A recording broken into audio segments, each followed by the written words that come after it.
గడికోట శ్రీకాంత్ రెడ్డి గారికి నమస్కారము.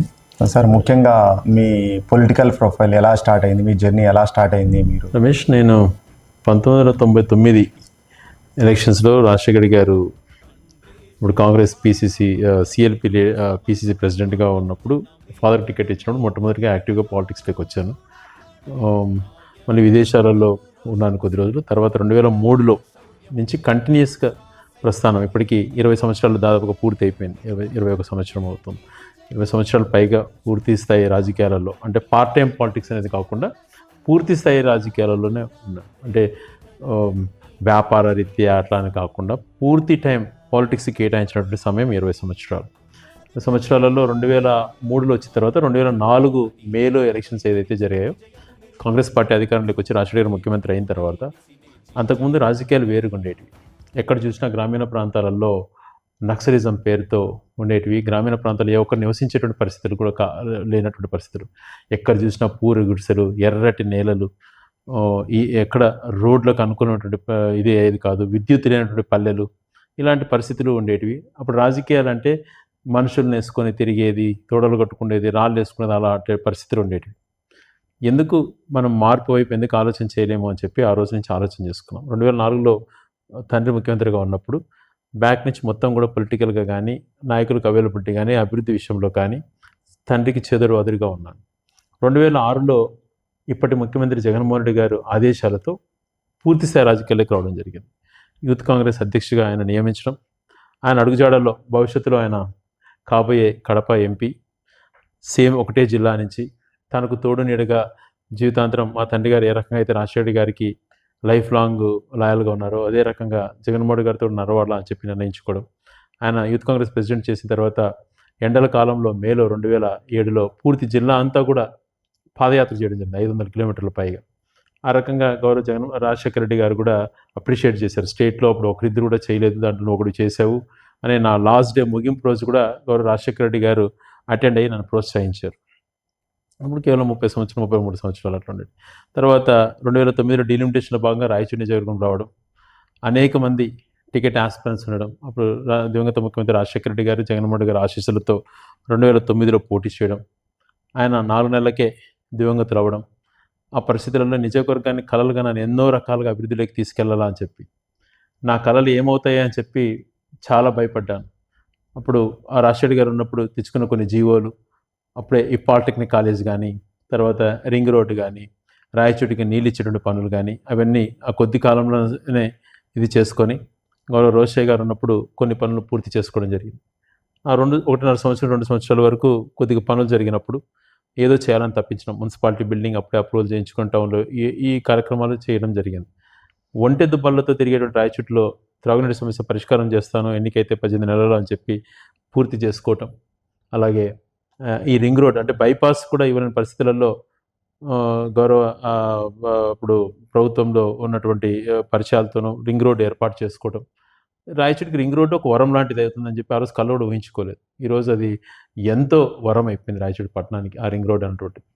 అలాంటి పరిస్థితుల్లో మళ్ళీ తర్వాత జగన్మోహన్ రెడ్డి గారు రాజకీయ పార్టీ పెట్టి బయటికి రావడం, తనతో నేను నడవాలి అని అనుకోవడం, తనతో పాటు నేను బయటికి రావడంతో ప్రతిపక్ష శాసనసభ్యుడిగా క్రియేట్ చేయడం జరిగింది ఆ 3 సంవత్సరాలు కూడా. మళ్ళీ 2014 అప్పటికే 2009లో 2012లో 2 ఎలక్షన్స్ అయిపోయాయి. 2014లో జగన్మోహన్ గారి ఆశీస్సులతో పోటీ చేశాం, విజయం సాధించాం. కానీ పైన తెలుగుదేశం ప్రభుత్వంలో ఏ ఒక్క పని కూడా చేయనీయకుండా అడ్డుకోగలిగారు. అప్పుడే ఇన్ఛార్జ్ మోర్ దాన్ ఎమ్మెల్యేగా పవర్స్ అన్నీ కూడా ఇవ్వటం జరిగింది.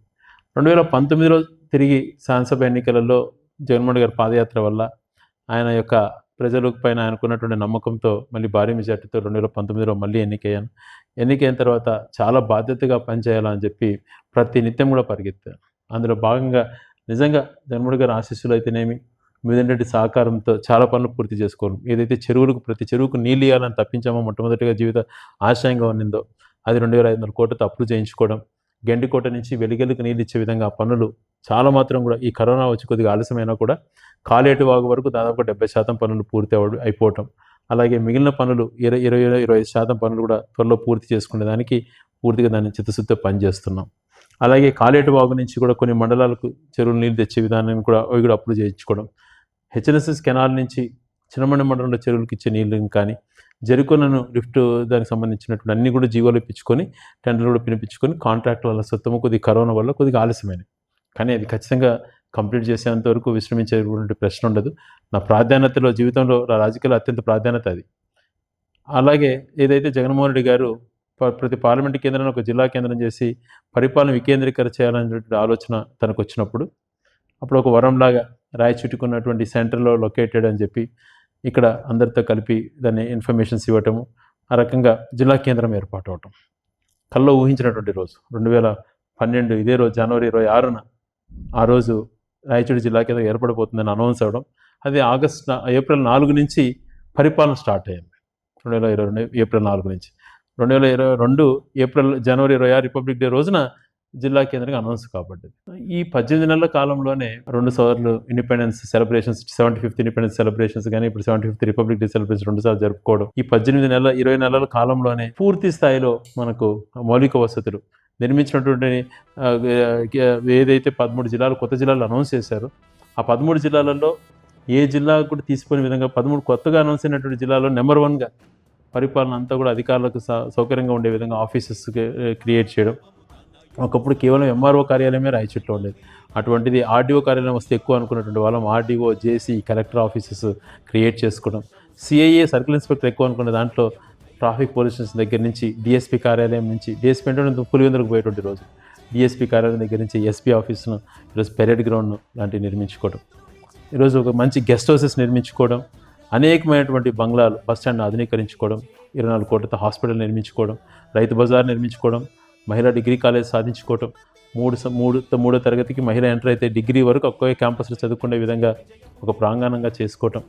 అలాగే మున్సిపాలిటీ పరిపాలనా భవనం అతి అద్భుతంగా తీర్చిదిద్దుకోవడం, ఒక మినీ అసెంబ్లీ లాగా ఉంది అన్నటువంటి దాన్ని అనిపించుకోవడం, అక్కడ సుందరీకరణ పనులు చేయడం, ఎప్పటి నుంచో పెండింగ్లో దీర్ఘకాలంగా ఇరుగ్గా ఉన్నటువంటి సుండుపల్లి రోడ్డును ఆధునీకరించి సెంట్రల్ లైటింగ్ చేసుకోవడం దగ్గర నుంచి, మహనీయులు స్టాచ్యూస్ రాయచూట్లో అంబేద్కర్, జ్యోతిరావు పూలే, అబ్దుల్ కలాం, గాంధీ మహాత్ముడి నిర్వెత్తు విగ్రహాలు పెట్టుకోవడం దగ్గర నుంచి, సుందరమైనటువంటి పార్కు, డైట్ పార్క్ దగ్గర నుంచి, ఇలాంటివి అన్ని కార్యక్రమాలు రాయచూటి పట్టణంలో అనేక వీధులలో అన్నీ అయిపోయినాయని చెప్పను. కానీ యూజీడీ చేయాలన్న ఉద్దేశంతో కొద్దిగా ఆలస్యమైంది, లేకపోతే అన్నీ కూడా అయిపోయింది. చాలా శాతం కూడా సిమెంట్ రోడ్లు వేసుకోవటం, ఇలాంటివి ఎన్నో కార్యక్రమాలు. గునికుంట్ల రోడ్డును అద్భుతంగా తీర్చిదిద్ది మంచి లైటింగ్ తీసుకురావటం, ఎంఐజీ సామాన్య మానవుడికి అందుబాటులో ఉండే విధంగా ఎంఐజీ లేఅవుట్ని క్రియేట్ చేసి అప్రోచ్ రోడ్ 10 కోట్లతో వేయటం, 250 ఎకరాలలో అతి అద్భుతంగా జగనన్న కాలనీ, ఎక్కడ ప్రభుత్వానికి ₹1 కాకుండా రైతులు ల్యాండ్ పూలింగ్తో, రైతుల యొక్క సహాయ సహకారంతో 250 ఎకరాలలో 6,000 మందికి పక్కా గృహాలు నిర్మించడం, మరి సుండిపల్లి రోడ్లో చలమకుపల్లి వాసులకు అక్కడ దాదాపు 20-30 ఎకరాల్లో నిర్మించడం, 93 జగనన్న కాలనీలు నియోజకవర్గ వ్యాప్తంగా నిర్మించుకోవడం,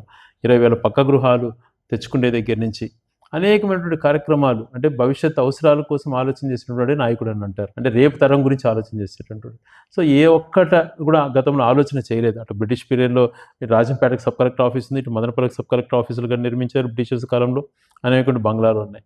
ఇక్కడ ఏ ఒక్కటి నిర్మాణం లేకుండా ఉన్నది. అటువంటిది గెస్ట్ హౌస్ నిర్మించుకోవడం కానీ, డిఎస్పీ ఆఫీసు, క్యాంప్ ఆఫీసు నిర్మించడం, ట్రాఫిక్ పోలీస్ కంప్లీట్ చేయడం కానీ, మిగిలిన ఆఫీసెస్ అన్నీ కూడా ఆధునీకరించుకోవడంలో దగ్గర నుంచి భవిష్యత్ తరాలకు ఉపయోగపడే విధంగా ఈరోజు రాజకీయాలలో ఎవరికి శాశ్వతం కాదు, చేసేటువంటి సేవలో నిలబడతాయి.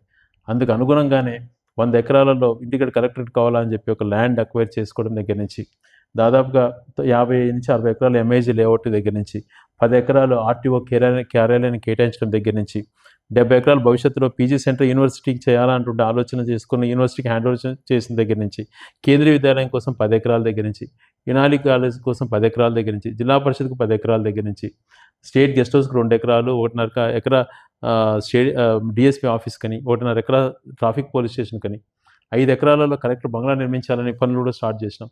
2 ఎకరాలలో జేసీ బంగ్లా కట్టాలని, 1.5 ఎకరాలు ఎస్పీ బంగ్లా ఉండాలని, ఇలాంటివన్నీ స్థలాలు కేటాయించేసేసి ఎక్కడికక్కడ భవిష్యత్ అవసరాలు బాగుండాలని నగరవనం 80 ఎకరాలలో అయితేనేమి, ప్రజలకు ఆహ్లాదకరంగా ఉండేందుకు శిల్పారామం 12 ఎకరాలలో అయితేనేమి, అలాగే డైట్ పార్క్ను ఆధునీకరించుకోవడంలో అయితేనేమి, ఎన్నో కార్యక్రమాలు. చుట్టూ 4 అర్బన్ హెల్త్ సెంటర్లు నిర్మించి హాస్పిటల్, 100 బెడ్ హాస్పిటల్ విద్యుపతిని కంప్లీట్ చేసే దగ్గర నుంచి, బస్ స్టాండ్కి ఎక్స్టెన్షన్ కోసం 33 క్యాబినెట్లో పాస్ చేయించే దగ్గర నుంచి, నమాజ్ కట్ట అభివృద్ధి దగ్గర నుంచి, వీరభద్ర స్వామి ఆలయం అభివృద్ధి దగ్గర నుంచి ఎన్నో కార్యక్రమాలు, తలపెట్టిన కార్యక్రమాలు. దేవుడి దయ వలన కరోనా లాంటి అడ్డంకి వచ్చి 2 సంవత్సరాలు వేస్తేనా కూడా పేద ప్రజలకు చేయాలనే సంకల్పంతో ముందుకెళ్ళాం. సో ఇలాగే రాబో రోజులలో కూడా ఇంకా ఈ రాయచోటికి ఏం అవసరము, ముందుగా అత్యంత మనకు అవసరమైనటువంటి 2 సంవత్సరాల్లోనే కరోనా వచ్చి 2019 తర్వాత జగనన్న ప్రభుత్వం వచ్చిన తర్వాత 2 సంవత్సరాల కరోనా పోయినా జస్ట్ 2.5 సంవత్సరంలోనే ఇంత అభివృద్ధి చేసినా కూడా ప్రతిపక్షాలు శ్రీకాంత్ రెడ్డి రాయచోటికి ఏం చేశాడు, మళ్ళీ మీరు ఆయనకి ఎట్లా ఓటేస్తారని చాలా మంది నాయకులు జనాల దగ్గరికి వెళ్ళి అడుగుతున్నారన్న. దానికి మీరిచ్చే సమాధానం? ఇప్పుడు రాయచోటి పైన అవగాహన ఉన్న వాళ్ళంతా కూడా తెలుసు. నాకు మొట్టమొదటిగా ఎమ్మెల్యేగా అయినప్పుడు కేవలం 1 సంవత్సరం 1.5 సంవత్సరం మాత్రం అధికారం నాకు తర్వాత ఎవరి హ్యాండ్ ఓవర్లో ఉన్నిందో అధికారం అందరికీ కూడా తెలుసు. ఎవరు ఇన్ఛార్జ్ గౌరవించారు. తర్వాత 5 సంవత్సరాలు కూడా ఎవరి చేతిలో అధికారం ఉన్నిందో అందరికీ తెలుసు. నాకున్న ఈ 4.5 సంవత్సరంలో 2 సంవత్సరాలు కరోనా గోగా మిగిలిన 2.5 సంవత్సరంలో వాళ్ళ గుండెలపైన చేసుకొని చెప్పమనండి అభివృద్ధి చెందలేదు. వాళ్ళు రాజకీయ విమర్శలు చేస్తూ ఉంటారు. నేను ఏ రోజు కూడా నేను ఒకటే అనుకున్నాను, ఈ రాజకీయాల్లో హుందాతనం ఉండాలి. రాజకీయాలలో మనం వేసేటువంటి అడుగులు చూసి మనం ఫాలో అయ్యే వాళ్ళు కూడా మన బాటలో నడవాలి. మనం చేసే తప్పటి అడుగులకు వాళ్ళు ఆదర్శంగా తీసుకొని తప్పటి అడుగులు వేస్తే వ్యవస్థే పాడవుతుంది అని ఆలోచన చేసే వ్యక్తిని నేను. అందుకనే నేను ఏదంటే నోరు పారేసుకోను. ఎవరైనా నేను మాట్లాడచ్చు. మాట్లాడే ముందు, ఆరోపణలు చేసే ముందు గుండెపైన చేసుకొని అది నిజాయితీగా వాళ్ళు చేస్తున్నారా, రాజకీయం కోసం చేస్తున్నారా ఆలోచన చేసి చెప్పమంటున్నాను. నేను మాట్లాడాలనుకుంటే ఎన్నైనా మాట్లాడచ్చు, కానీ నేను వాళ్ళ విజ్ఞతకే వదిలేస్తాను. నేను ఏ రోజు చెప్పాను, నేను ఏదైనా రాజకీయ పరంగా తప్పు చేసినప్పుడు, రాజకీయాలలో ఏదైనా ప్రజలకు అవసరాలకు అనుగుణంగా నేను తప్పు చేసిన రోజున వైదొలుగుతాను అని చెప్పాను. ఒకానొక టైంలో భూములపై నాకు ఆరోపణ చేశారు. ఆ రోజు ఒకటే చెప్పాను నేను, రాయచోటిలో అన్ని మండల కేంద్రాలలో కానీ రాయచోటి టౌన్లో కానీ 20 నుంచి 30 సంవత్సరాల రికార్డ్స్ అంతా కూడా ఎప్పుడు మిలిటరీ పట్టాలు ఇచ్చారు, ఎప్పుడు డీకేటీని రెగ్యులరైజ్ చేసుకున్నారు, ఎవరు చుక్కల భూములు రెగ్యులరైజ్ చేసుకున్నారు, ఎవరు భూములు రిజిస్ట్రేషన్స్ అయినాయి, ఏం పెండింగ్ రిజిస్ట్రేషన్స్ ఉన్నాయి, డిస్ప్లే చేయండి అని చెప్పి అడిగి వచ్చాను. మరి ఈరోజు దానికి నన్ను అడిగితే మొన్నటి వరకు కూడా అన్నీ రెడీగా ఉన్నాయి, రికార్డ్స్ అన్నీ కూడా డిస్ప్లే చేసి పెట్టినాము. ఏదైనా కూడా అంటే ఏ రికార్డ్స్ అడిగినా కూడా, ఎవరు వచ్చి అడిగినా కూడా, ఏ సర్వే నెంబర్ నుంచి అడిగినా కూడా వెంటనే వాళ్ళకి డీటెయిల్స్ ఇచ్చే విధంగా ఆఫీస్ ఉండాలి అని చెప్పి ఆ రోజు పోయి చెప్పి వచ్చిన తర్వాత అవన్నీ కూడా తయారు చేయించి పెట్టాం. మరి ఆ రోజు నుంచి వాళ్ళు మాట్లాడరు, కానీ ఎప్పుడు ఛాన్స్ వచ్చినప్పుడంతా కూడా ఆరోపణ చేసి వదిలేస్తారు. అంటే నేను ఏదో నీ పైన బురద జరుగుతాను తర్వాత నీ ఇష్టం అన్నట్లుగా. నేను నిజంగా ఈరోజు చిత్తశుద్ధితో చెప్తున్నా, నేను మీ ఆరోపణ చేయలేక కాదు, మీరు చేసినట్టు తప్పులు ఎన్నో ఉన్నాయి ఎత్తి చూపించడానికి, కానీ నా పద్ధతి అది కాదు. నేను ఒకటే అనుకున్నా, మీ విజ్ఞత కోసం నా ధ్యేయం ప్రజలు నన్ను నమ్మి గెలిపించారు. ప్రజల కోసం ప్రతిరోజు నేను పని చేయాలి. పడుకుండేటప్పుడు నేను నిద్రపోయేటప్పటికి ఆ రోజు మంచి చేశానా లేదా అని ఆలోచన చేసుకుని పడుకోవాలి. అందుకనే అందులో భాగంగానే ఈరోజు నియోజకవర్గంలో జిల్లాలోనే టాప్గా 73 గ్రామ సచివాలయాలు, 25 వార్డు సచివాలయాల్లో 73 గ్రామ సచివాలయాలకు బిల్డింగ్లు ఇస్తే అత్యంత ఎక్కువగా మనం కంప్లీట్ చేసుకోగలిగినాం. ఆర్బీకేలు ఎక్కువగా కంప్లీట్ చేసుకోగలిగినాం. హెల్త్ క్లినిక్లు కంప్లీట్ చేసుకోగలిగినాం. నేను ఇంతకుముందు చెప్పినట్టుగా రాయచోట్ల అనేక పనులు యుద్ధ ప్రతిపదికపైన ఫండ్స్ వైపున ఎన్నో ఇబ్బందులు ఉన్నా కూడా వెనకడికి వేయకుండా ఏదో ఒక రకంగా చేయాలన్నటువంటి తపనతో ఒక స్టేడియం నిర్మాణం దగ్గర నుంచి తీసుకున్నప్పుడు, అంటే భవిష్యత్ తరానికి ఉపయోగపడేదే కదా. ఈరోజు హాస్పిటల్ నిర్మాణం అయింది, కళ్ళ కనపడడం లేదా. మున్సిపాలిటీ సుందరీకరణలో భాగంగా ఆ ఏరియానంతా సుందరమదనంగా చేసి బ్రహ్మాండమైనటువంటి కౌన్సిల్ సభాభవనం నిర్మించాం, కనపడదా. రైతులకు ఉపయోగపడాలి ఒక ఆధునికంగా పద్ధతులు అని చెప్పి రైతు బజార్ నిర్మించింది, వాళ్ళు ఆలోచన చేయట్లేదా. మరి మీ హాయంలో ఎందుకు మహిళలకు డిగ్రీ కాలేజ్ తేవాలని చెప్పి అడిగితే ఎందుకు తేలేకపోయినారు? 3వ తరగతి నుంచి డిగ్రీ వరకు ఒకే ప్రాంగణంలో మహిళలు చదువుకునే విధంగా ఏర్పాటు చేయడంలో నేను చేసినటువంటి తప్పు అవుతుందా? బస్ స్టాండ్ని రెవెన్యూ స్థలంలో 33 సెంట్లు తీసుకొని బ్రహ్మాండమైనటువంటి ఆధునీకరించి దాన్ని చేయడం అయితేనేమి, ఇలాంటివి చెప్పుకుంటూ పోతే అనేకమైనటువంటి విషయాలు. నగరవనమైనటువంటి ఆలోచన, డైట్ పార్క్ ఈరోజు కొన్ని వేల మంది వాకింగ్ చేసుకునే దానికి అవకాశాలు కల్పించే దగ్గర నుంచి ఈరోజు ఇంత ఆధునికంగా గెస్ట్ హౌసెస్ ఇవన్నీ కూడా చేసుకోవడం అనేటువంటిది మామూలు విషయమా? 2009లో మీరు మొదటిసారి ఎమ్మెల్యే అయినప్పుడు ఎవరైనా కానీ మొదటిసారి ఎమ్మెల్యే అయితే అధికారం కావాలి, అధికారంలోనే ఉండాలి అని ఉండాలనుకుంటారు యంగ్స్టర్స్.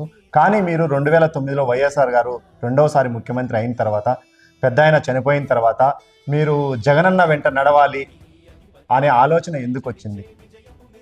రాజకీయాలలో మొదటి నుంచి మేము మా రాజకీయ ప్రస్థానము రాజశేఖర్ గారి కుటుంబంతోనే ఇది ఉండేది అనమాట. అంటే ఇది సే అబౌట్ ఫ్రమ్ 78 రాజశేఖర్ గారు మొదటి ఎమ్మెల్యే అయినప్పటి నుంచి మా ఫాదర్ 81 మొట్టమొదటిగా పబ్లిక్తో ఎలక్ట్ సమితి ప్రెసిడెంట్ దగ్గర నుంచి కూడా రాజశేఖర్ గారు అడుగుజాడలో నడుస్తున్నాం.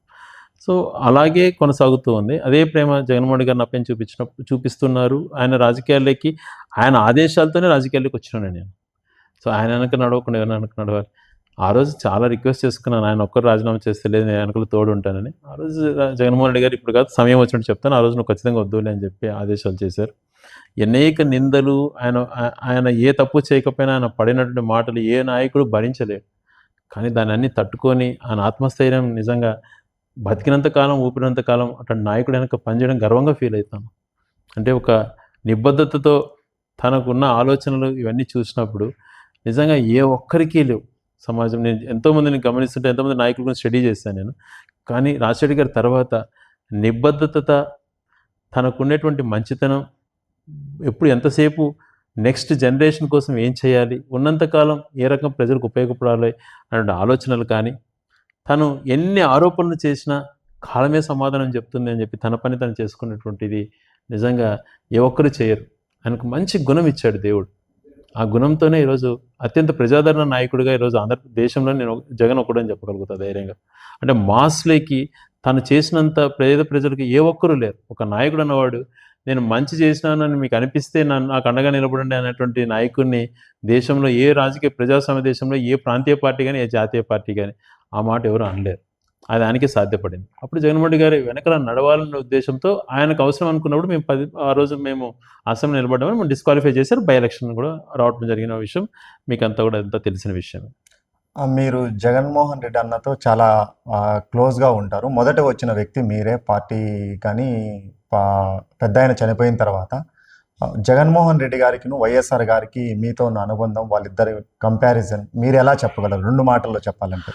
రాజశేఖర రెడ్డి గారితో అంతకుముందు చిన్నప్పటి నుంచి కూడా నా ఇంటికి వచ్చినప్పుడు అనేక సార్లు తనతో జస్ట్ పరిచయం ఉండేది. అమెరికా కానీ 2002లో వచ్చినప్పుడు తనతో దగ్గరగా తిరగడం, తర్వాత 2003లో ఆ ఎన్నికల్లో నేను పూర్తి స్థాయి యాక్టివ్గా పాల్గొన్న తర్వాత 2004 నుంచి నేను యూత్ కాంగ్రెస్ దగ్గర నుంచి తండ్రితో పాటు అనేక సార్లు తన దగ్గరికి వెళ్ళటం, ఎంతో చనువుగా ఆయన మాట్లాడుతుండడం, ఉదయం 4 గంటల ఇంటర్వ్యూలో కూడా అనేక సార్లు ఆయనతో కలవడం, ఆయన ఒక క్రమశిక్షణ, డిసిప్లిన్, ఆయన ఆప్యాయతను చూసి ఎంత మాట్లాడుకున్నా తక్కువే. చరిత్రలో ఆయన దైవ సంబుద్ధుడు అన్నటువంటి మాట ఖచ్చితంగా వాడతాను నేను. ఆ రకమైనటువంటి ఆప్యాయత, ప్రేమ ఆయనలో ఉండేది. అంటే తను ఆలోచన పరంగా వచ్చినటువంటి విధానాలలో, అంటే ఒక పెన్షన్ ఇవ్వండి అని ముసలివాళ్ళు ఎవరినైనా ఆ కాలంలో అడిగేటప్పుడు 70 రూపాయల పెన్షన్లో ఆ లైన్లో తీసుకున్న వాళ్ళు ఎవరెవరు చచ్చిపోతే నీకు ఇస్తానని చెప్పే రోజుల నుంచి అందరికీ ఇవ్వండి అర్హత ఉన్న వాళ్ళకని శాచురేషన్ మూమెంట్స్ తీసుకొచ్చి, శాచురేషన్ మూమెంట్లో హౌసింగ్ కానీ, శాచురేషన్ మూమెంట్లో పెన్షన్స్ కానీ ఇలా ఇచ్చేటువంటి కాన్సెప్ట్ తీసుకొచ్చి ఫ్రీ కరెంట్ అన్నటువంటిది ఎవరైనా దేశంలో ఫస్ట్ చేశారా? రైతుకి ఎంతో ఉపయోగకరం. జీవితాంతరం ఒక రైతు గుండెల్లో పెట్టుకొని ప్రేమించేటువంటి దేవుడు కూడా సాయం చేయనంత గొప్పది ఉచిత కరెంట్ అన్నటువంటిది. ఆరోగ్యశ్రీ, పేదవాడు ఈరోజు లక్షల మంది ప్రాణాలతో ఉన్నారు అని అంటే పేదవాడు ప్రాణాలతో ఉన్నారు అప్పులకు పాలు కాకుండా అంటే ఆరోగ్యశ్రీ వల్ల. ఈరోజు ఉన్నత చదువులు చదువుకొని ఈరోజు కొంతమంది మాట్లాడుతుంటారు, తమ్ముళ్ళు నా వల్ల మీరు అమెరికాలో ఉండారని చెప్పి. అటువంటి ఎందుకంటే నాకు రాజకీయ విమర్శలు చేయడం ఎందుకనే నా ఉద్దేశం. దానికోసం కాదు, ఈయన పెట్టిన ఫీజు రియంబర్స్మెంట్ వల్ల, ఈయన ఇచ్చిన ఫీజు రియంబర్స్మెంట్ వల్ల సామాన్య మానవులు డిగ్రీ కూడా చదవలేమనుకున్న వాళ్ళు ఎన్నో రకమైన ఉన్నతమైనటువంటి చదువులు చదువుకున్నటువంటి జరిగింది అంటే అది కేవలం ఫీజు రియంబర్స్మెంట్ జరిగింది. అటువంటి మహనీయుడు రెండోసారి వీరంతా మహాకూటమిగా ఏర్పడి తనకు మెజారిటీ తగ్గించారు అన్నటువంటి ఒక బాధ ఆయనలో మెదిలేది. ఇంకా ఎక్కువ బాగా చేయాలంటే ఆలోచనతో ఉన్నప్పుడు ఆయన చనిపోవడం నిజంగా జీర్ణించుకోలేకపోయాం. 2024 మరో 2-3 నెలల్లో మనకు దగ్గరలో ఎలక్షన్స్ వస్తున్నాయి. మన రాయచోటికి కానీ రాయచోటి ప్రజలకు కానీ ఇప్పటికే చాలా చేశారు డెవలప్మెంట్లో చూసుకుంటే. మీరు 24 జరగబోయే 2 నెలల ఎలక్షన్స్ తర్వాత మీరు ఏం చేయదలుచుకున్నారు రాయచోటికి కానీ రాయచోటి ప్రజలకు కానీ? అంతకుముందు రాజశేఖర రెడ్డి గారి గురించి మీతో మాట్లాడు అదే విధానంలో అదే నాయకత్వ లక్షణాలతో పనిచేస్తున్న జగన్మోహన్ రెడ్డి గారు కూడా కరోనా లాంటి మహమ్మారి వచ్చినా కూడా ఆయన నేర్పించాడు, ప్రజలకు అవసరం ఉన్నప్పుడు దగ్గరగా ఉండాలన్న నాయకులు అన్నటువంటి కాన్సెప్ట్ జగన్మోహన్ రెడ్డి గారు. ఆయన ఆదేశాలతోనే కరోనా వచ్చినప్పుడు పేషెంట్స్తోనే మేము వాళ్ళ మంచి చెడులు కనుక్కుంటూ వాళ్ళతోనే గడిపే రోజులు. ఎక్కడైతే అవసరం ఉంటుందో, ఎక్కడైతే వాళ్ళకు వెంటనే అవసరం పడుతుందో అక్కడ అండగా ఉండండి అనే ఆదేశాలతో ఆక్సిజన్ ప్లాంట్ రాయచూరు నిర్మించే దగ్గర నుంచి అలా అందుబాటులో ఉన్నాం. అంటే ఈ 4.5 years స్పాన్లో 2 years ఈ లాక్డౌన్స్, కరోనా లాంటి మహమ్మారి పోయినా కూడా మిగిలిన 2.5 yearలో వాట్ బెస్ట్ ఎంత చేయగలుగుతానో ఒక రాజకీయవేత్తగా రాయచోటి సరౌండింగ్ డెవలప్మెంట్స్ కానీ, గ్రామీణ ప్రాంతంలో నిర్మించినటువంటి బిల్డింగ్స్, తెచ్చినటువంటి పక్క గృహాల్లో ఇచ్చిన సంక్షేమంలోనే ఒకసారి ఎంత జరిగింది అని చెప్పి ఆలోచన చేయమన్నారు. ఒక నియోజకవర్గంలో 3,000 కోట్ల పైగా సంక్షేమము, డెవలప్మెంట్ జరిగింది అని అంటే అది సాధ్యపడదు ఎక్కడే కానీ. అది జగన్మోహన్ రెడ్డి గారి పీరియడ్లో సాధ్యపడింది. అనేకమైనటువంటివి కల్లో కూడా ఊహించుకోలేనిది. ఈ ఒక పక్క మదనపల్లి అన్నటువంటిది ఎప్పటి నుంచో సబ్ కలెక్టర్ ఆఫీస్ ఉన్నటువంటి ప్రాంతం, రాజంపేట సబ్ కలెక్టర్ ఉన్నటువంటి ప్రాంతం, ఎంతో హిస్టారికల్ ఉన్నటువంటిది. మనకు కనీసం రెవెన్యూ డివిజన్ అయినటువంటి ప్రాంతాన్ని జిల్లా కేంద్రంగా చేసుకోవటం, ఇలాంటి ఎన్నో ఇంతకుముందు చెప్పిన విధంగా ఎన్నో కార్యక్రమాలు మనం చేసుకోగలిగినాం డెవలప్మెంట్ విషయాలలో. ఒక విజన్ అటువంటిది నాకుంది. ఈ ఇక్కడ ఈరోజు ఒక ఇండస్ట్రీ కానీ మెడికల్ కాలేజ్ కానీ ఎప్పటికైనా తెచ్చుకోవచ్చు. జిల్లా అనేది 100 సంవత్సరాలకు ఒకసారి కూడా రానటువంటి ఆపర్చునిటీ అది. ఇప్పుడు ఆంధ్రప్రదేశ్ ఏర్పడిన తర్వాత, స్వతంత్రం వచ్చిన తర్వాత 3 కొత్త జిల్లాలు వచ్చినాయి: విజయనగరం, ప్రకాశం, రంగారెడ్డి. అంటే ఈ 75 సంవత్సరాల స్పాన్లో ఉమ్మడి రాష్ట్రంలో 3 జిల్లాలు. అటువంటిది ఈ జిల్లాల అవకాశం 100 సంవత్సరాలకు ఒకసారి కూడా కలిగే అవకాశాన్ని దాన్ని సద్వినియోగం చేసుకున్నాం. జిల్లా కేంద్రమైంది. నెక్స్ట్ నా టార్గెట్ ఇక్కడ యూనివర్సిటీ ఒకటి కంప్లీట్ చేసుకొని నేషనల్ హైవే కనెక్టివిటీ, అంటే కదిరి నుంచి national highway connectivity throughout ఈ Raichur ring road surrounding 4 lane అయిపోయి కృష్ణపట్నం వరకు ట్రాన్స్పోర్టేషన్ పెరిగితే ఇక్కడ మనకు ఇంకా కూడా మంచి వాల్యూస్, ల్యాండ్ వాల్యూస్ పెరగడంతో పాటు అనేక, ఎందుకంటే జిల్లా కేంద్రం అయిన తర్వాత గతంతో పోలిస్తే ఇప్పుడు ప్రతి ఒక్క చుట్టుపక్కల అన్ని మండలాలలో కూడా భూముల విలువలు బాగా పెరిగాయి, ఇంకా బాగా పెరుగుతుంది. అలాగే చాగలమర్రి నుంచి ఇప్పుడు జరుగుతున్నటువంటి పని రాయచోటికి హైవే NH, ఈ 2 కానీ హైవేస్ కానీ పూర్తి స్థాయిలో అయిపోయి యూనివర్సిటీ ఒకటి తెచ్చుకుంటే 3 నుంచి 4 వేల మందికి ఉపాధి అవకాశాలు కలిగే ఒక ఇండస్ట్రీ తెచ్చుకోవాలన్నటువంటిది నా నెక్స్ట్ ప్లాన్. అలాగే ఢిల్లీ స్థాయిలో కొన్ని ఈ మిలిటరీకి సంబంధించినటువంటిది ఏదన్నా ఇక్కడ ఎస్టాబ్లిష్, రా మెటీరియల్ తక్కువ కాబట్టి అటువంటి ఇండస్ట్రీస్ వాళ్ళకు, సైనికులకు ఉపయోగపడేటువంటివి ఏదైనా స్టిచ్చింగ్స్ కానీ ఇట్లాంటి వాటిపైన కూడా దృష్టి పెట్టాను. ఇవి తీసుకొని ఎంప్లాయ్మెంట్ జనరేషన్ చేసుకోగలిగితే ఇక్కడ యూత్కి కూడా, ఎందుకంటే ఇక్కడ నుంచి కనీసం అంటే 20,000 మంది పైగా బెంగళూరులో జాబ్ చేసేటువంటి వాళ్ళు ఉన్నారు ఐటీలో, హైదరాబాద్లో ఒక 10,000 పైన ఉన్నారు, చెన్నై, పూణే, అదర్ కంట్రీస్లో ఐటీ ఉద్యోగస్తులు బ్రహ్మాండంగా ఉన్నారు. వాళ్ళందరూ తలుచుకుంటే, అంటే ఒక ప్రాంతంలో, అంటే ఇప్పుడు 800 acres ఒక చోట 600 acres తీసుకున్నాం. రేపు పొద్దున ఒక ఐటీ పీపుల్ అంతా కూడా తలుచుకొని వాళ్ళ ప్రాంతాల్లో తల్లిదండ్రులకి దగ్గరగా ఉండాలి, సొంత ఊర్లలో స్థిరపడాలి అని అనుకున్నప్పుడు స్టార్టప్స్ చేసుకోవచ్చు వాళ్ళంతా కూడా. నెక్స్ట్ ఆ ప్లాన్తో ముందుకెళ్తాం. ఇక్కడ ఒక పెద్ద ఆయన చెప్తున్నాడు, నేను క్రియేట్ చేసేస్తాను డేటా సెంటర్. ఆయన క్రియేట్ చేసేది వైఫై అనేటువంటిది ఇప్పుడు ప్రతి చోట ఫెసిలిటీకి వచ్చింది.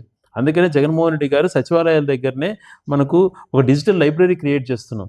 చాలా మాత్రం కొన్ని ఊళ్ళలో కూడా కట్టగలిగినాం. అక్కడ వైఫై క్రియేట్ చేయడంతో పాటు డేటా సెంటర్ ఎక్కడికక్కడ ఇప్పుడు కనెక్షన్స్ ఫీజిబిలిటీ కూడా బాగా పెరిగింది. ఇంకా నెట్వర్క్స్ కూడా బాగా చేసుకోవచ్చు.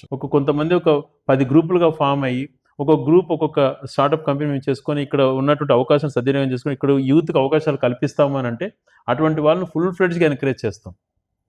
నాకు కూడా సాఫ్ట్వేర్ పైన అనుభవం ఉంది, సాఫ్ట్వేర్ ఉద్యోగాలు పనిచేసినటువంటి వాడిని. ఆ అనుభవంతో పాటు ఈరోజు నేను గడప గడపని 1,00,000 ఇల్లులు తిరగలిగినాను. గతంలో చరిత్రలో ఏ ఒక్కరు కూడా తిరగలేరు కూడా. జగన్మోహన్ గారి ఆశీస్సులతో నేను తిరగలిగినాను. ప్రతి ఇల్లు కూడా తిరగలిగినాను. మంచి స్థితిగతులు చూశాను ప్రతి ఇంట్లో కూడా. ప్రతి ఇంట్లో ఎలా ఉంటుంది, వాళ్ళ జీవన విధానం ఎలా ఉంది, ఏ ఊరిల్లు ఎలా ఉంది, ఏ తరగతి వాడు ఎలా బతుకుతున్నాడు అటువంటిది అవగాహన చేసుకోగలిగినాను. పోయినప్పుడు ఆ పల్లెలో మౌలిక వసతులు కానీ, భౌగోళిక స్వరూపాలు కానీ చూశాను. ప్రతి విలేజ్ చూశాను. ఒక్కిల్లు ఉన్న ఊరు కూడా వెళ్ళాను. 1-2 ఇల్లులు ఉన్న ఊరు కూడా వదలలేదు. ఏ ఇంటికి కూడా పోకుండా రాలేదు. తిరిగినప్పుడు నేను చాలా ఇళ్లలో గమనించింది, వర్క్ ఫ్రమ్ హోమ్ చేస్తున్నారు. నేను వర్క్ ఫ్రమ్ హోమ్ క్రియేట్ చేస్తానని నేను మాట్లాడతాడు. ఇప్పుడు చేస్తున్నారు work from home Bengaluru IT employees. వీళ్ళకి ఇంకా బ్రహ్మాండ వసతులతో సౌకర్యాలు కల్పించుకొని అటువంటివి స్టార్టప్స్తో కొన్ని బిల్డింగ్స్ ఇక్కడే నిర్మించుకొని ఇక్కడి నుంచే కనెక్షన్తో చేసుకునే అవకాశాలను కూడా ఖచ్చితంగా పరిశీలన చేస్తాం. అందుకనే కొంతమంది ఐటీ పీపుల్తో ఒక టీమ్స్ ఫామ్ కామంటున్నాం. వాళ్ళు టీమ్స్ ఫామ్ అయ్యి వాళ్ళకు ఉన్నటువంటి ఎంటర్ప్రినర్ స్కిల్స్తో ఇలాంటివి చేసి మేము ఈ ప్రాంతంలో ఇలా ఎస్టాబ్లిష్ చేస్తే మేము గ్రో అవుతాము, 10 మందికి ఇక్కడ అవకాశాలు కల్పిస్తాం అన్నటువంటి వాళ్ళతో దగ్గరగా పనిచేస్తాం. దాంతోపాటు రెండోది ఎక్కువగా కూడా ఇక్కడి నుంచి గల్ఫ్ దేశాలకు పోయారు. అంటే దుబాయ్ కానీ, కువైట్ కానీ ఇలాంటి ప్రాంతాల్లో ఎంతోమంది ఉద్యోగాలు చేస్తున్నారు. ఇప్పుడు బయట దేశాలకు వెళ్ళిన వాళ్ళు ఆర్థికంగా స్థితిమంతులయ్యి అక్కడే సెటిల్ అవుతున్నారేమో కానీ పాపం కువైట్, గల్ఫ్ దేశాలకు వెళ్ళిన వాళ్ళు అక్కడ సంపాదించే ప్రతి రూపాయి ఇక్కడ పొందుపరుచుకొని ఇక్కడ వాళ్ళ భవిష్యత్తు కోసం థింక్ చేసుకుంటూ ఇక్కడ ఇన్వెస్ట్ చేస్తున్నారు. అటువంటి వాళ్ళకు పూర్తి భరోసా కల్పించాల్సిన బాధ్యత ఉంది. దాదాపుగా 50,000 మంది ఇండైరెక్ట్గా బయట దేశాలలో ఇక్కడ యూత్ పోయి ఉన్నారు.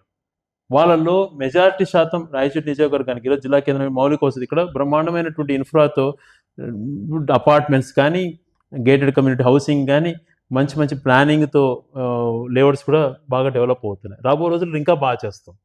ఇటువంటివన్నీ సద్వినియోగం చేసుకొని ఈ ప్రాంతాన్ని అభివృద్ధి చేసే విషయంలో వాళ్ళని పాల్పంచుకోమంటున్నాం. ఇక్కడ ఉన్నటువంటి లోకల్గా ఉన్నటువంటి యూత్కు ఒక ఇండస్ట్రీని తీసుకొచ్చి మిగిలిన టైంలో రైతులకు మనం ఏదైతే గెంటుకోట నుంచి ఇప్పుడు దాదాపు యుద్ధ పని చేస్తున్నామో దాన్ని కంప్లీట్ చేసుకుంటే మనము వన్ ఆఫ్ ద టాపెస్ట్ కాన్స్టెన్సీకి హార్టికల్చరల్గా డెవలప్ చేసుకుంటే అవకాశం కలుగుతుంది. అంటే ఒక విజన్ అన్నటువంటిది రేపు తరానికి అన్నటువంటిది నేను ఒకటే చెప్పగలుగుతాను. చేయగలిగేది ఏం చేస్తానో నెక్స్ట్ జనరేషన్కి ఉపయోగపడేది నెక్స్ట్ తరంలో ఇప్పుడు నేను చెప్పినటివే కాకుండా ఏ అయితే చేయగలుగుతాం అన్నీ చేస్తాం. గతంలో చెప్పనేటివి కూడా అనేక మనం చేయగలిగినాం. ఆర్డీఓ కార్యాలయం తెస్తానని ప్రామిస్ చేశాను, కలెక్టరేట్ తెచ్చుకోగలిగినాను. డిఎస్పీ కార్యాలయానికి గట్టిగా ప్రయత్నం చేస్తానని మాట ఇచ్చాను, ఎస్పీ కార్యాలయం తెచ్చుకోగలిగినాం. అంటే మంచి చేసిన వాళ్ళు ప్రతిపక్షం నుంచి వాళ్ళు అప్రిషియేట్ చేస్తారని నేను ఎక్స్పెక్ట్ చేయను ప్రజాస్వామ్యం. కానీ వాళ్ళు చేసేటువంటి అవమానాలు, వాళ్ళు చేసేటువంటి మాటలు ఒకసారి బాధ కలుగుతుంది. కానీ రాజకీయాలలో ఓపిక ఉండాలి. ఎలా ప్రొవోకేట్ చేసి నేను ఏ రోజు కూడా నా హద్దు దాటిని ప్రవర్తించలేదు. నేను ఒకటే నిర్ణయించుకున్నా, రాజకీయాల్లో హుందాతనం అన్నటువంటిది చాలా ఇంపార్టెంట్ అన్నటువంటి కాన్సెప్ట్తో నేను ముందుకెళ్తున్నా. అదే కాన్సెప్ట్తో ముందు నన్ను ఎంత ప్రొవోకేట్ చేసినా నా లైన్ నాకుంటుంది, నా స్టాండ్ నాకుంటుంది. నా స్టాండ్ ఎథిక్స్ స్టాండర్డ్స్ మెయింటైన్ చేయడం అన్నటువంటిది ఎక్కడ కాంప్రమైజ్ కాదు. అవసరం అనుకున్నప్పుడు ప్రజలచే తిరస్కరించబడే రోజు తప్పుకుంటాను, కానీ ప్రజలు మన్నలు పొందే విధంగా డెమోక్రటిక్గా ప్రజాస్వామ్య విలువలను గౌరవించే విధంగా సత్ప్రవర్తనతో హుందాతనపు రాజకీయాలు ఒక మనల్ని చూసి ఆదర్శంగా తీసుకొని ఇతరులు చెడిపోయే విధంగా అడుగులు కాకుండా మంచి అడుగులు పడే విధంగా ఒక మంచి నాయకుడి కింద మేము పనిచేస్తున్నాం. బయట మాట్లాడే వాళ్ళ మాటలు అదంతా శుద్ధ అబద్ధాలు. ఒక నాయకుడి గురించి మాట్లాడు, ఆయన క్యారెక్టర్ ఏందో, ఆయన క్యాలిబర్ ఏందో, ఆయన ఒక హుందాతనం ఏందో, ఆయన ఒక ధైర్యం ఏందో కళతో చూసిన వాళ్ళం. ఆ నాయకత్వంలో పనిచేసిన గర్వపడేటువంటి వాళ్ళం, ఆశలతో పనిచేసేటువంటి వాళ్ళము. ఈరోజు సిస్టమ్స్కి మేము అంటే ఒక సిస్టమ్ని మోర్ దెన్ ఒక తల్లికి ఎంత గౌరవం ఇస్తామో ఒక వ్యవస్థకు అంత గౌరవం ఇస్తాం. ఆ హుందాతనంతోనే రాజకీయాలు చేస్తాం, కానీ దిగజారి రాజకీయాలు చేయము. అడ్డుగోలుగా మనసుని గాయపరిచే విధంగా మాట్లాడే వాళ్ళ విజ్ఞప్తికి వదిలేస్తాను. ఈరోజు నాకు 20 సంవత్సరాలు సుదీర్ఘంగా కంటిన్యూస్గా రాజకీయాల్లో ఉన్నాను. నా బాబు 2007లో నేను యూత్ కాంగ్రెస్ పాదయాత్ర చేసేటప్పుడు అమెరికాలో బాబు పుట్టిన 2 నెలలకు కానీ పోలేకపోయినాను. తర్వాత స్కూలింగ్లో కానీ ఎక్కడ కానీ కుటుంబానికి నేను కేటాయించినటువంటి అతి స్వల్ప సమయం, మా భార్య చదువుకునేది కాబట్టి పిల్లల చదువులు మంచి చెడు చూసుకునేది. కుటుంబానికి 10% కేటాయిస్తే 90% నేను నిజవర్గానికి, ప్రజలకు, కార్యకర్తల కోసం కేటాయించుకున్నాను. అదే రకంగా మంచి జరిగిన చెడు జరిగిన 15 సంవత్సరాలు 20 సంవత్సరాల నుంచి ఏ రోజు నుంచి నేను రాజకీయ ప్రస్థానంలో ఉన్నానో ఆ రోజు నుంచి ప్రతి గ్రామంలో ఉన్నటువంటి నాయకులు, కార్యకర్తలు వాళ్ళు చూపిస్తున్నటువంటి ప్రేమ నిజంగా ప్రాణం వదులుకోవడానికైనా సిద్ధపడతా వాళ్ళ కోసం. వాళ్ళు చూపించేటువంటి భావన, ప్రేమ, అంకిత దీక్ష, వాళ్ళు ఎన్ని ప్రలోభాలు పెట్టినా మారకుండా నేనైతే ఏ రకంగా జగన్మోహన్ గారి కమిట్మెంట్గా ఉన్నానో అదే రకంగా కమిట్మెంట్తో నాతో నడుస్తున్నారు. వాళ్ళ మంచి చెడు చూడాల్సిన బాధ్యత కూడా నా పైన ఎంతో ఉంటుంది. అందుకనే నేను కుటుంబానికంటే కూడా ఎక్కువ సమయము రాజకీయాలకి కేటాయించాలనుకున్నాను. దీని విషయంగా ఇంకొకటి క్వశ్చన్ అడగలేదు.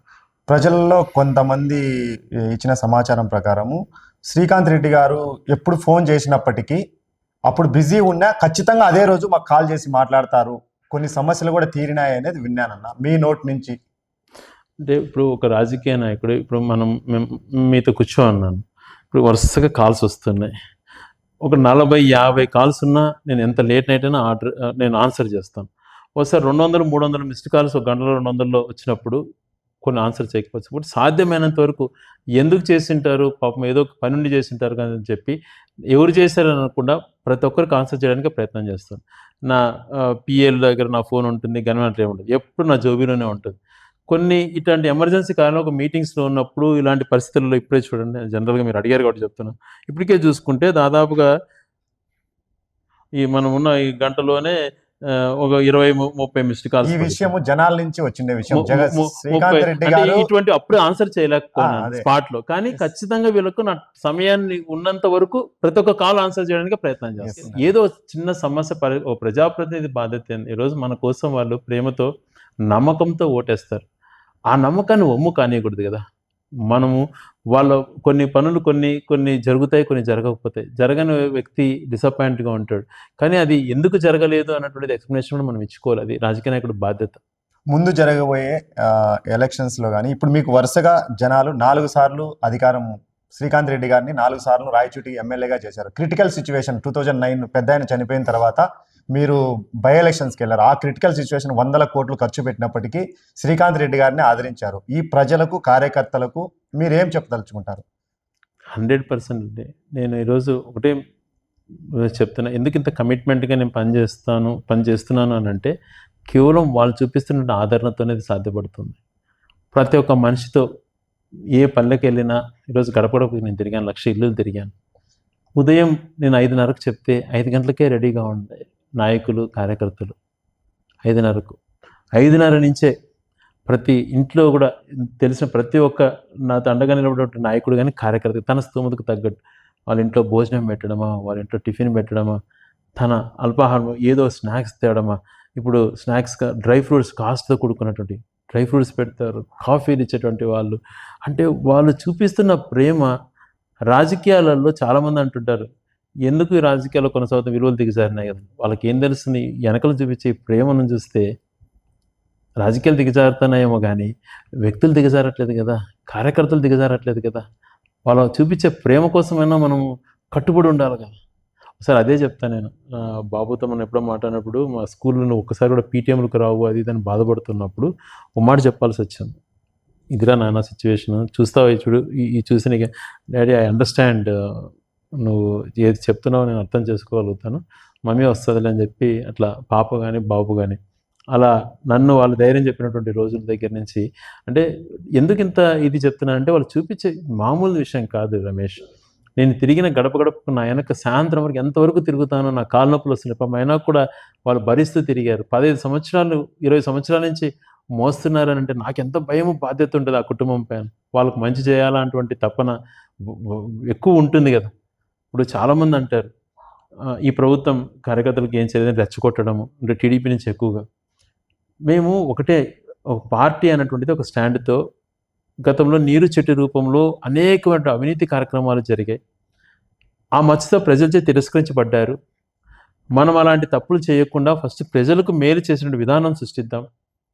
ప్రభుత్వ సొమ్మును ఎక్కడ దుర్వినియోగం కాకుండా, ప్రభుత్వ సొమ్ము అనేది కాకుండా ఏ రకంగా కార్యకర్తలకు ఎలా హెల్ప్ చేయాలి, మనకు అండగా ఎలా చేయాలనేటువంటిది ఖచ్చితంగా మనం ఒక రిపోర్ట్ తీసుకుందాం అని చెప్పి నాయకుడు మాట్లాడాడు. ఆ ధైర్యంతోనే నేను నెక్స్ట్ నాయకులు కార్యకర్తలకు నాయకుడు అత్యంత ప్రాధాన్యత ఇస్తాడని చెప్పి నాకు అర్థమైంది. పార్టీ ఈరోజు మంచి చేస్తున్నా, ఎన్ని మంచి చేస్తున్నా బురద జల్లేటువంటి ఎల్లో మీడియాను మనం చూస్తున్నాం. మంచిని ఎక్కడా చూపారు, ప్రతిదీ రెచ్చగొట్టే విధంగా ప్రొవోకేట్ చేసే విధంగా, తప్పులు ఏది జరగకపోయినా తప్పులు ఉన్నది లేనట్టు, లేనిది ఉన్నట్టు సృష్టించి చేస్తున్నాయి అలా. ఇటువంటి పరిస్థితుల్లో ప్రజలకు మనం స్టాండ్ కావాలి. మన స్టాండ్ ఫస్ట్ ప్రజల్లో మనం క్రెడిబిలిటీ నిలబడాలి, మనం చెప్పింది ప్రజలకు చేయాలి. మన వల్ల నష్టం జరగకూడదు. ప్రజలు నన్ను నమ్ముకొని ఓటేసిన ప్రజలకే నేను ఇంత మేలు చేసేటువంటి వాడిని, నన్ను కానీ మిమ్మల్ని కానీ భుజాన మోసే కార్యకర్తలకు గురించి నేను ఆలోచన చేయనా, వాళ్ళ కుటుంబం గురించి ఆలోచన చేయనా అన్న మాట నిజంగా మా గుండెలకు హత్తుకునేది. మాకు కూడా ఆ ధైర్యం ఉంది. మా వెనక నడిచేటువంటి వ్యక్తికి కానీ, పార్టీని నమ్ముకున్నటువంటి కార్యకర్తకు కానీ, జెండా మోసే కార్యకర్తకు కానీ ఎక్కడ ఏ పరిస్థితులలో కూడా అన్యాయం జరగదు. జగన్మోహన్ రెడ్డి గారు ఊపినంత వరకు, మేము బతికున్నంత వరకు వాళ్ళకు తోడుగా ఉంటాము అన్నటువంటి సందేశంతో పాటు, నమ్ముకొని ఈయనకి ఓటేస్తే ఈయన మేలు చేస్తాడని నమ్ముకున్నటువంటి ప్రజలు నమ్మకాన్ని కూడా ఒమ్ము కానియకుండా, మనం నమ్మి 1,01,000 మంది మనకు ఓటేశారు. మనం 1,01,000 మందితో 1,000తో పాటు ఓటు వేయని 63,000 మందికి కూడా మంచి జరిగే విధంగా మనం వర్క్ చేసినాం.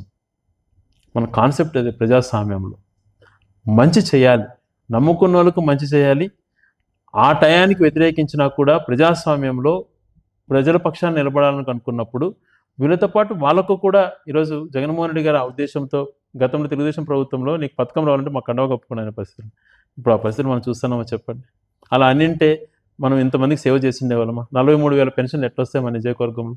రాష్ట్రంలో 67 లక్షల పెన్షన్లు ఎట్టేయగలుగుతాడు జగన్మోహన్ రెడ్డి గారు? అంటే నాయకుడికి కొన్ని ఇది ఉండాలి. అలా అని చెప్పి మన కోసం జెండా మోసేటువంటి నాయకుడిని, కార్యకర్తలను ఖచ్చితంగా గుర్తింపు చేసుకోవాలి.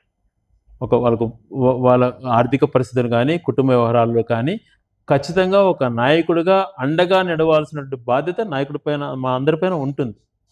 అది ఖచ్చితంగా మేము ఆ భరోసా ఇస్తాం. అందుకు నిలబడ్డాం కాబట్టే ఈరోజు 20 నుంచి ఎన్ని కష్టాలు వచ్చినా, ఎన్ని ప్రలోభాలు పార్టీని మారకుండా మనతో నడుస్తున్నారంటే నమ్మకం పైన. ఆ నమ్మకాన్ని ఒమ్ము కానియకుండా భవిష్యత్తులో పనిచేయడమే మనము ఒక బాధ్యతగా చేస్తాం. 2019కి ముందు, 19 తర్వాత అనుకుంటే రాయచోటి నియోజకవర్గము it's almost more than 10 times అనేది అభివృద్ధి జరిగింది. 19కి ముందర, 19 తర్వాత రాయచోటి ప్రజలు 4 సార్లు అవకాశం ఇచ్చారు. మీకు ఒక టర్మ్ వచ్చింది గవర్నమెంట్లో ఉండి డెవలప్మెంట్ చేయడానికి అనేది. ఇప్పుడు 4 సార్లు ఎమ్మెల్యే అయ్యారు. జగన్మోహన్ రెడ్డి గారికి చాలా దగ్గర మొదటి వ్యక్తి వచ్చిన వాళ్ళల్లో ఇప్పుడు 5వసారి ఎమ్మెల్యే అయ్యి మంత్రి అవ్వాలని కోరుకుంటూ ఇంతటితో నా ఇంటర్వ్యూని రమేష్, రాజకీయాలలో చేసే కోసమే పనిచేయాలి కానీ పదవుల కోసం పనిచేయకూడదు. మంత్రి అన్నది నాకు ఏ రోజు కాన్సెప్టే కాదు. నా జీవిత ఆశయం నీళ్ళు ఇవ్వటము, జిల్లాను చేసుకోవటం నెరవేర్చుకున్నాం. చెరువులకు నీళ్ళు ఇచ్చేది జీవిత ఆశయం. ఆ 2 ఆశయాలే తప్పితే మంత్రిని కావాలా ఇంకోటి కావాలంటే అన్న, మీ ఆశయం కాదు, దానికోసం కూడా ఆలోచించండి. దానికంటే కూడా చెరువులకు నీళ్ళు ఇచ్చే పని కంప్లీట్ అయిపోతే నెక్స్ట్ రాబోలంటే ఇప్పుడు దాదాపుగా అదైతే అదే నాకు చాలా ఇప్పుడే నాయకుడు నేను ఊహించిన నా జీవిత ఆశయాన్ని నిజవర్గ ప్రజల యొక్క ఆశయాన్ని అంటే జిల్లా కేంద్రం చేయడం అటువంటిది ఆయన నాకు ఇచ్చినటువంటి ఒక వరం. దాంతోపాటు అది కూడా నెక్స్ట్ నేను కంప్లీట్ చేసుకుంటే నా జీవనం ధన్యం అవుతుంది. కానీ వేరే పదవులు కాదు. నన్ను నమ్ముకొని ఓటేసేటువంటి వాళ్ళను నా కష్టంలో పాలు పంచుకొని ప్రతి అడుగులో అడుగేస్తున్నటువంటి కార్యకర్తల నాయకుల కోసం ఊపిరినంత వరకు పనిచేస్తానని మాటిస్తూ వాళ్ళకి ఏ రోజు ఏ అవసరం వచ్చినా అండగా నిలబడతానని తెలియజేసుకుంటూ ప్రజలు నమ్మకంతో ఏదైతే క్యూలో నిలబడి ఓటేస్తారో వాళ్ళు ఆశలు ఒమ్ము కానియకుండా రేపు తరానికి ఈ ప్రాంతం కానీ నిజవర్గంలో కానీ 2-3 తరాల తర్వాత ఎలా ఉండాలి అనే ఆలోచనతోనే ప్రతినిత్యం పనిచేస్తానని మాటిస్తూ మరొకసారి మీలాంటి వ్యక్తితో ఇంటర్వ్యూలో నాకు పాల్గొనడం సంతోషం అనిపించి మీ ద్వారా ఒక మెసేజ్ ఇవ్వదలుచుకున్నాను. రాజకీయాలలో హుందాతనము అన్నటువంటిది చాలా ఇంపార్టెంట్. హుందాతనంతో పాటు మనం వేసే ప్రతి అడుగులో నిబద్ధత ఉండాలి. ఈ స్టాండర్డ్స్ ఎక్కడ కాంప్రమైజ్ కాకుండా మంచి ఉద్దేశంతో స్వార్థానికి పోకుండా ఏ స్టెప్ వేసినా భవిష్యత్ తరం లేకపోతే ప్రజలకు ఉపయోగపడేటువంటి అడుగుల్లో కాంప్రమైజ్ కాకుండా వెళ్తానని మీకు తెలియజేసుకుంటూ సెలవు తీసుకుంటాను.